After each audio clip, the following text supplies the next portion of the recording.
La France vient de perdre un de ses plus grands spécialistes de l'histoire de l'Antiquité, une perte ressentie bien au-delà de ses frontières. Car Paul Venn était non seulement un latiniste éminent, mais un érudit passionné qui savait faire partager ses passions. Hommage à celui qui prétendait dans le titre de son livre de souvenirs que, dans l'éternité je ne m'ennuierai pas. On le rencontrait très tôt, le matin, sur le cours Mirabeau, à Aix-en-Provence. Descendu du Ventoux pour ses cours à l'université, il fleurait bon le grand vent, la garrigue. Il traduisait Tacite comme personne, ses images, sa syntaxe incongrue, ses intrigues. Il faisait vivre Sénèque en conférencier d'une G-Society déjantée. Quant à Virgile, il était Orphée descendant aux enfers, sa traduction de l'Énéide est une merveille. Plus tard, on allait à ses cours au Collège de France en dilettante. Anticonformiste, spirituel, érudit, sa parole était aussi stimulante et savoureuse que sa prose. Le latin était, pour lui, une langue vivante. Il avait cet accent du Midi qui accentue, chante et enchante. L'historien de l'Antiquité, Paul Venn, est parti pour l'éternité, le 29 septembre, dans le petit village de Bédouin, au pied du Ventoux. Né en 1930 à Aix-en-Provence, d'une famille modeste, professeur au Collège de France, sa vocation part de la découverte, enfant, sur un marché de Cavaillon, d'une amphore celtique. Découverte qui va de pair, en classe de 6e, au lycée Mignet, à Aix-en-Provence, avec l'éblouissement, ressenti à la lecture d'un début d'hymne homérique, à la louange de Déméter. Cet aérolique et sévère, lui parlant un autre langage d'un autre temps, inaugure une vie, vouée à l'épigraphie, à la Rome antique et à la poésie. L'Empire gréco-romain parle des jeux à Rome, des mythes et des croyances, de la conversion de Constantin, de l'évergétisme, tout cela qui nous occupe encore.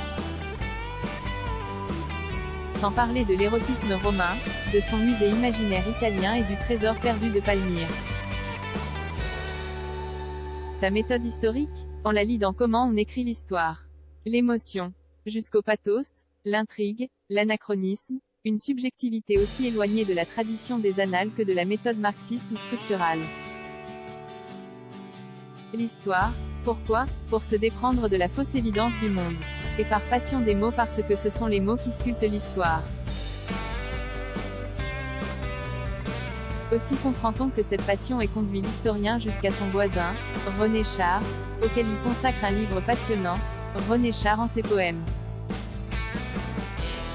Quant au christianisme qui l'intéresse, au premier chef, en tant qu'historien de l'Antiquité, il refuse de parler de racines chrétiennes, déniant à toute religion le rôle de matrice au profit de civilisation.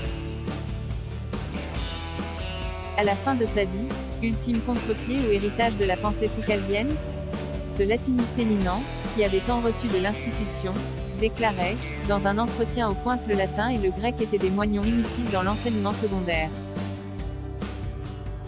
Retraduire Ovide, créer un institut spécifique des langues anciennes à l'image des langues orientales. Voilà ce qu'il faut, disait-il. Transmettre n'existe pas, il n'y a que des coups de passion successifs. Cette déclaration troubla des étudiants privés qu'ils avaient été, dans leur lycée, de l'apprentissage du latin et des études classiques. La vie ne l'avait pas épargné. Dans son livre, Et dans l'éternité je ne m'ennuierai pas, il raconte son enfance, son pétainisme, son bref passage au PCF, ses épreuves, ses deuils. Intéressé, on l'a dit, par le christianisme, il avoue sa lacune de ne pas avoir de sensibilité religieuse.